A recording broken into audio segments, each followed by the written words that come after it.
Hey, salut tout le monde, j'espère que vous allez bien. Ici Alex Vallée et dans la vidéo d'aujourd'hui, je vous explique comment analyser une charte de trading, donc comment vous allez pouvoir lire cette charte-là pour trouver soit des opportunités d'achat ou de vente, donc de short. Donc ça va être vraiment un tutoriel un peu plus débutant pour vous permettre de comprendre comment on analyse une charte et vous allez voir que en fait, il y a vraiment des bases qui doivent être appliquées et analyser une charte de crypto, de trading en général, c'est pas nécessairement ce qu'on pense des fois qu'on a besoin de 25 indicateurs, de 5 écrans en même temps pour voir tout ce qui se passe. C'est simplement pas vrai. Ça revient à analyser les fondamentales d'une charte et d'être patient. Donc, sans plus tarder, on passe à ma charte pour analyser et potentiellement trouver des opportunités d'achat ou de vente. Alright, donc premièrement, l'application que j'utilise pour analyser un graphique, c'est tradingview.com. Donc, si vous ne savez pas comment utiliser TradingView, regardez le lien dans la description ou qui va apparaître dans la vidéo pour avoir un tutoriel sur TradingView. Et autrement, si vous savez déjà comment ça fonctionne, on va passer tout de suite à une charte de crypto-monnaie qui est AR. Donc, vous allez ouvrir AR ici et en fait, je vais juste mettre mon indicateur en 4 heures. 4 heures qui est pas mal le meilleur time frame pour trouver des bons setups d'achat ou de vente. Donc, ça, c'est une première chose. En fait, vous voulez essayer d'analyser un graphique idéalement sur une projection plus longue pour commencer. Donc, par exemple, sur une charte de jour, comme j'étais tantôt, one day, one week, mais idéalement one day. Et pour trouver des opportunités un peu plus précises, on utilise le 4 heures. Et même des fois, vous pouvez aller voir en heures qui va vous donner un peu plus des trucs un peu plus détaillés de comment le prix bouge sur un graphique. Donc, on va commencer tout de suite sur la charte de jour. Donc, première chose qu'il y a à comprendre, je vais faire une petite explication rapide des chandelles, des bougies qu'on voit. J'ai une vidéo qui explique en détail les chandelles, mais en fait, si on regarde la chandelle rouge ici, ce que ça veut dire, le body, où est-ce que c'est ouvert, c'est où est-ce que le prix a ouvert et a fermé. Mais la tige, ça veut dire que durant cette journée-là, parce que là, je suis sur la charte de jour, durant cette journée-là, le prix a monté jusqu'en haut de la tige, mais a fini complètement en bas. Donc, en fait, ce que ça veut indiquer, on a la chandelle verte qui a monté jusqu'ici. Donc, on a commencé en bas, on a fini la journée là. Et là, le lendemain, on a réessayé de monter et finalement, on a closé la journée plus bas, quand même pas mal plus bas en rouge. Donc, on a une chandelle rouge plus grosse que la verte qui est souvent négatif. Donc, vous voulez comprendre un peu plus les chandelles, je vous invite à, encore une fois, regarder une autre vidéo sur ma chaîne qui explique exactement les chandelles. Mais ce que je vais vous expliquer aujourd'hui, en fait, premièrement, ben, c'est ça, les chandelles, c'est pas compliqué. Une chandelle verte, ça veut dire qu'il y a des achats, rouge de vente. Et justement, en fait, c'est évident ici, si on a une grosse chandelle verte qui suit une chandelle rouge qui est plus grosse, qui enveloppe la dernière verte, bon, on vient d'avoir un mouvement négatif. Okay? C'est presque impossible que par la suite, il va y avoir un autre mouvement vert. Donc, on va monter plus haut. On va évidemment probablement tomber comme ici, on a tombé.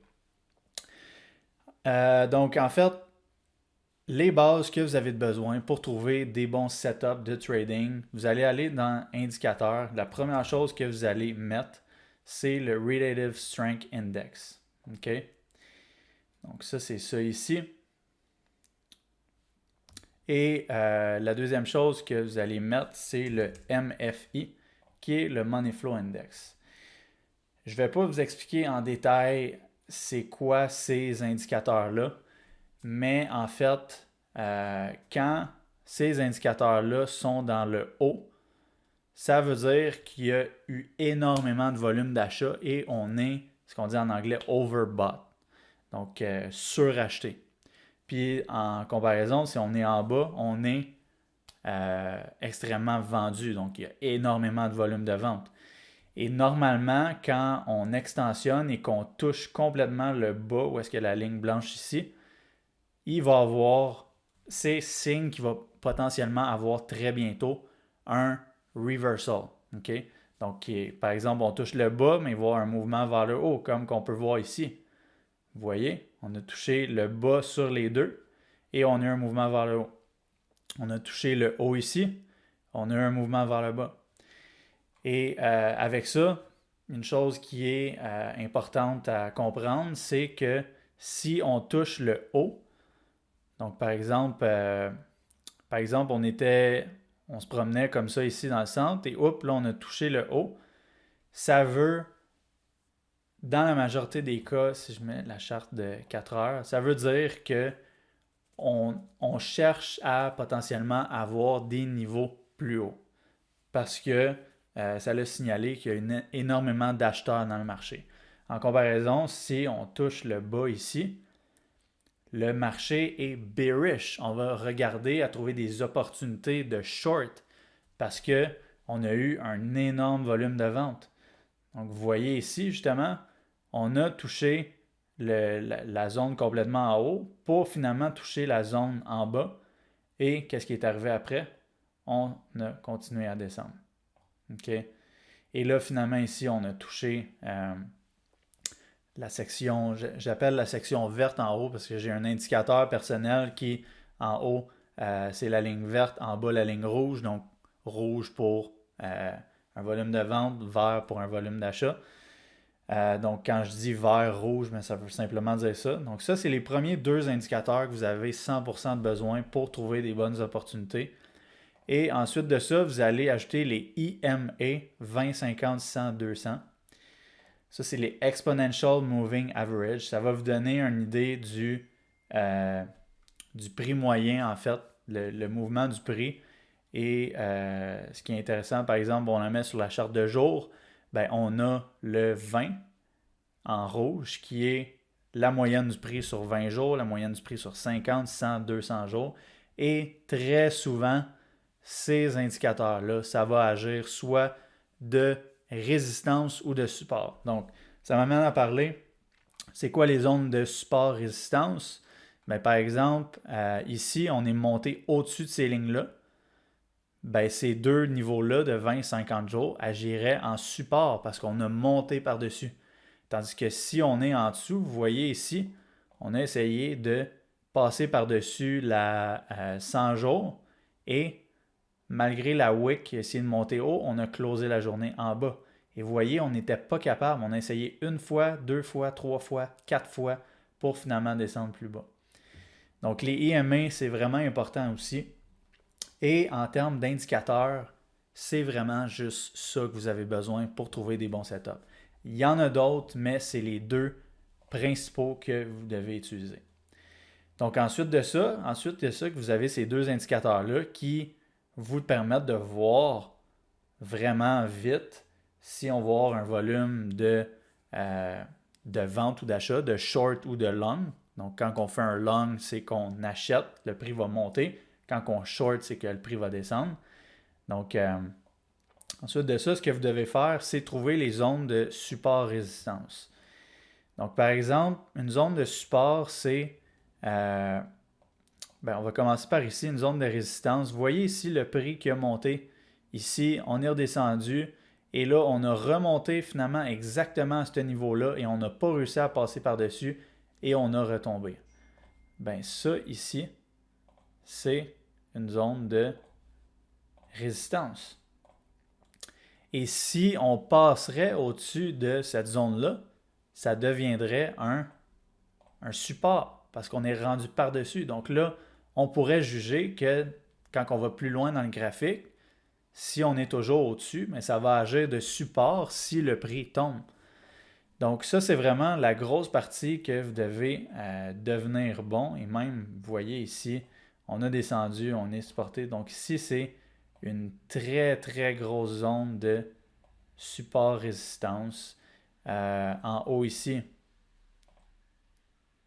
on a une zone de résistance. En ce moment, on est en dessous. Donc ici, on est passé par-dessus. On est retombé. Et vous voyez à quel point c'est vraiment fort. Les zones de support résistance, c'est quelque chose de fondamental que vous devez utiliser. Si je mets la charte en 4 heures, donc c'est vraiment un no-brainer. Vous devez absolument.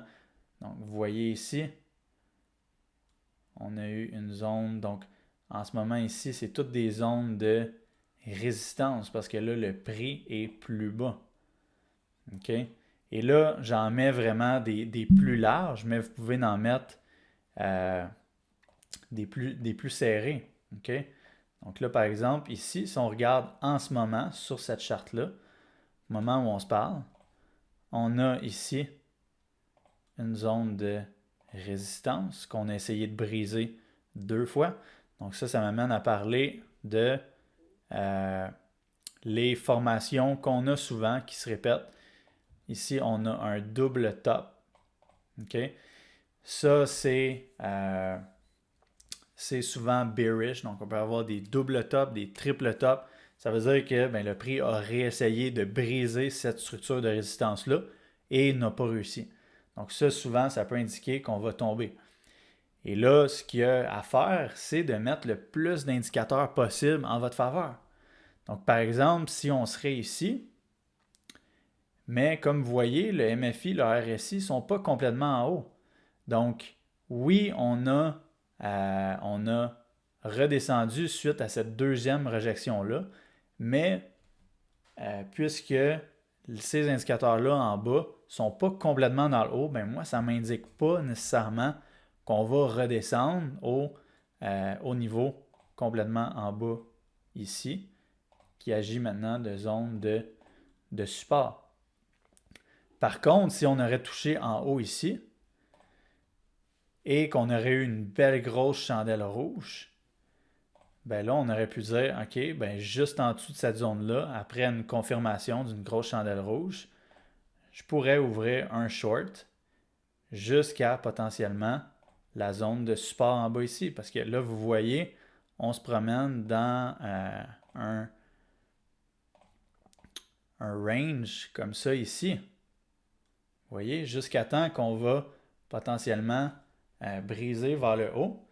Et justement, ça m'amène à vous dire, une fois qu'on brise une résistance, c'est important d'aller confirmer, donc de mettre une chandelle sur cette boîte de résistance-là et qu'elle tourne verte pour continuer un mouvement vers le haut. Si on regarde justement là, on n'a pas réussi, on a brisé ça, mais on a tout de suite après montré une chandelle rouge et une deuxième qui est redescendue en dessous. Donc, il y en a qui se font avoir, qui voient une belle grosse chandelle verte, qui s'excitent.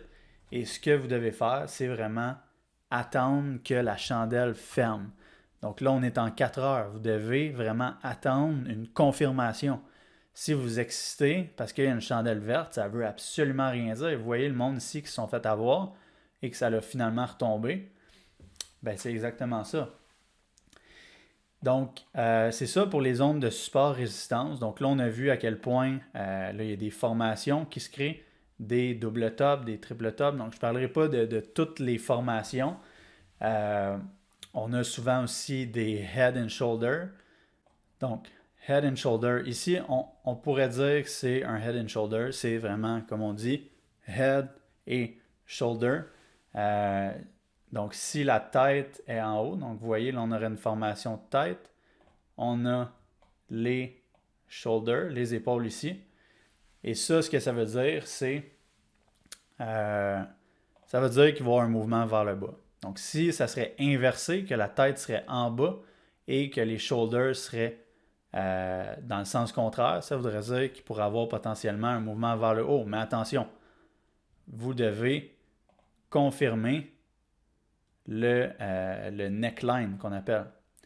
Donc, ce que ça veut dire ça, par exemple, un head and shoulder, on a monté ici, on a trouvé du support, on est allé monter plus haut, on a formé ce qu'on appelle la tête, on a eu une belle opportunité de short ici parce qu'on a touché les deux indicateurs et on a redescendu, on a retrouvé du support sur cette neckline-là, qui est, par exemple, le neckline ici de mes épaules, pour essayer de monter, pour finalement tomber en dessous et finalement se faire rejeter ici pour avoir une belle tombée de, si on aurait pris position là, quand même de 13%. Donc si vous seriez en levier x10, vous aurez fait 130% de profit sur ce trade-là. Donc, je vais essayer de faire une autre vidéo qui explique plus tous les types de formations, mais les double top, les triple top ou les triple bottom, double bottom, head and shoulder, c'est souvent les formations qu'on voit qui apparaissent souvent et qui fonctionnent. Et finalement, pour ajouter avec tout ça, on a les trend lines. Okay?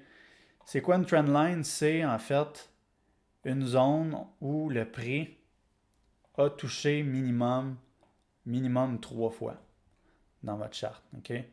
Donc là, vous voyez à quel point ici on a rejeté. On a réessayé de monter ici et on a rejeté encore. Donc là, on a vraiment une trend line descendante, parce qu'on descend, qui agit de résistance. Donc là, on pourrait la mettre en rouge.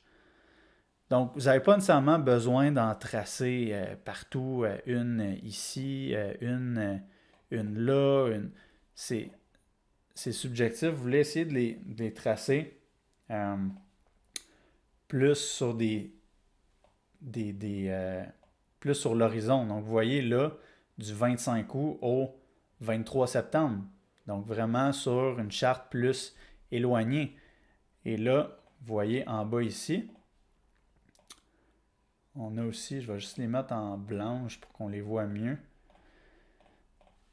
Donc là, ici, ça m'amène à parler des formations de triangles qui se créent dans les graphiques. Et là, on a un triangle descendant qui veut souvent dire que quand on va arriver vers la fin de ce triangle-là, on va avoir probablement un mouvement vers le haut, mais encore une fois, vous voulez mettre toutes les chances de votre bord. Vous allez regarder ce que les chandelles font. Vous allez regarder, on est où? Est-ce qu'on est en dessous de la zone de support et on vient de closer une chandelle rouge en dessous de la zone de support et on est en plus peut-être au top du RSI et du MFI. Okay? Donc, c'est tout ça que vous voulez mettre ensemble. Support, résistance, qu'est-ce que font les chandelles? Avec ça, on a les EMA aussi que je parlais tantôt. Et plus vous avez de confirmation des trucs qui coïncident, plus vous avez de chance que votre trade soit bon. Donc, c'est vraiment juste important de... En ce moment, j'ai ça ici, là, et c'est 100% correct. Je peux rester comme ça et juste attendre une bonne opportunité. Je n'ai pas besoin de plus de confirmation en ce moment ici. J'ai une formation de triangle descendant. Okay? J'ai un double top. On est dans ce range-là ici. Et là, on attend soit une potentielle chandelle rouge qu'on va se mettre à tomber pour peut-être prendre un short jusqu'à cette zone-là, prendre profit. Et si je repartirais un short, ça serait si on tomberait en dessous de cette zone-là, on réessaye de monter et on recommence finalement à tomber. Et là, ça m'amènerait à la prochaine zone de support qui est environ... non, en ce moment, je suis ici.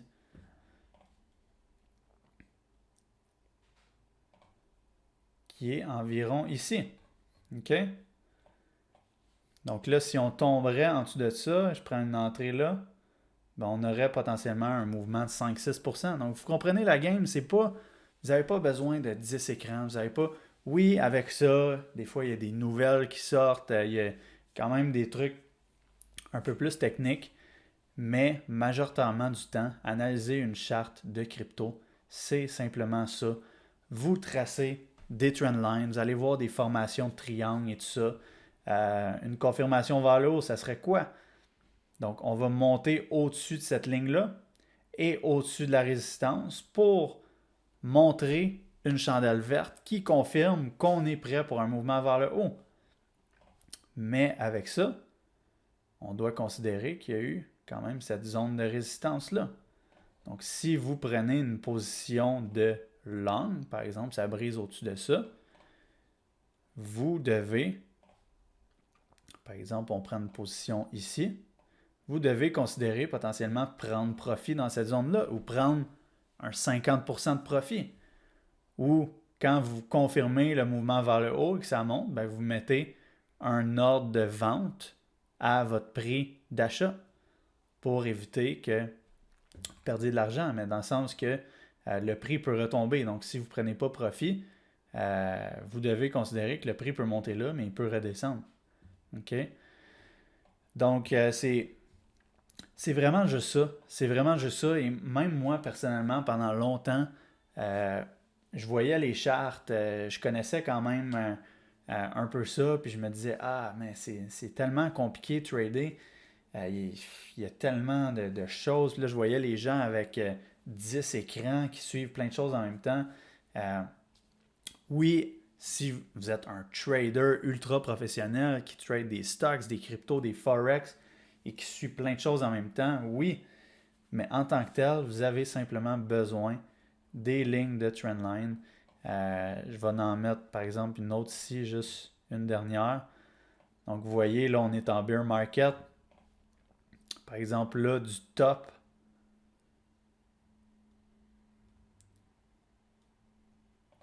jusqu'à là. Donc là, vous voyez, on descendait dans ce bear market-là et finalement, on a réussi à passer au-dessus de cette trendline-là qui était le all-time high. Donc ça, c'est une ligne importante que vous voulez tracer souvent du dernier gros high jusqu'en bas. Donc comme que j'ai fait ici, mais ici en fait le dernier high serait là. Donc ça serait une autre potentielle ligne. Et là, peut-être qu'elle suit d'autres choses. Non. Mais ça, ce serait une potentielle ligne de résistance qui va peut-être coïncider avec, oui, la zone ici qui est une zone de résistance. Donc, vous comprenez? Trendline, zone de résistance, support, où est-ce que le prix a bougé et a vraiment consolidé. Vous pouvez même mettre la charte de 1 heure. Ça va vous indiquer vraiment plus clair les mouvements qu'il y a eu. Vous voyez ici, des fois, on a ce qu'on appelle des fake-out. L'importance que je dis de confirmer, d'attendre que la chandelle se ferme. Vous voyez ici, on est descendu en bas de la zone. Il y a plein de monde qui se font avoir. Et finalement, on est remonté. Et devinez quoi? Ceux qui ont pris ce trade-là ont fait 13%. Ok guys, donc c'est tout pour la vidéo d'aujourd'hui. J'espère que ça vous a éclairé comment vous pouvez trouver des setups, comment lire une charte de crypto. Donc là, évidemment, mais ça, vous avez les prix ici, mais en tant que tel, c'est pas plus compliqué que ça. Donc j'espère que vous avez aimé la vidéo. Si oui, n'hésitez pas à mettre un like pour que plus de monde puisse la voir, à vous abonner à ma chaîne. Et comme j'ai dit, j'ai d'autres vidéos dans ma chaîne qui expliquent un peu plus en détail comprendre les bougies, les zones de résistance, comment utiliser TradingView et plein d'autres belles choses. Donc, je vous invite à aller voir le reste des vidéos sur ma chaîne et à rester à l'affût de ma prochaine vidéo. Alors là-dessus, je vous dis bon trading, guys, et surtout, restez prudents parce que même si vous appliquez ça, ça prend une certaine pratique, mais vous pouvez réellement commencer avec des petits montants, tester ces stratégies-là et vous allez voir que c'est pas plus compliqué que ça. Alors, c'est tout, guys. Merci d'avoir écouté la vidéo et je vous dis à la prochaine.